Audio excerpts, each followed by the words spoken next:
खेसारी के लिए पवन सिंह से लड़ने वाली यामिनी सिंह का खेसारी से ही हो गया झगड़ा। है खबर यहाँ है बेखबर, चैनल को सब्सक्राइब कर लीजिए। आइए जान लेते हैं पूरी जानकारी।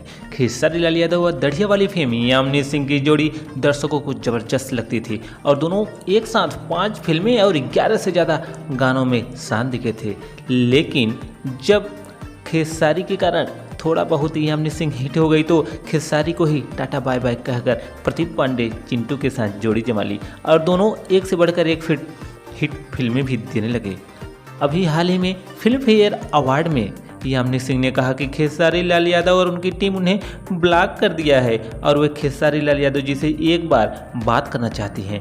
ये वही यामिनी सिंह है दोस्तों जो खेसारी के लिए पवन सिंह से भिड़ने को तैयार हो गई थी और खेसारी लाल यादव की तारीफ करती नहीं थकती थी। हालांकि दोस्तों इंडस्ट्री में सबके अपने हित और स्वार्थ हैं।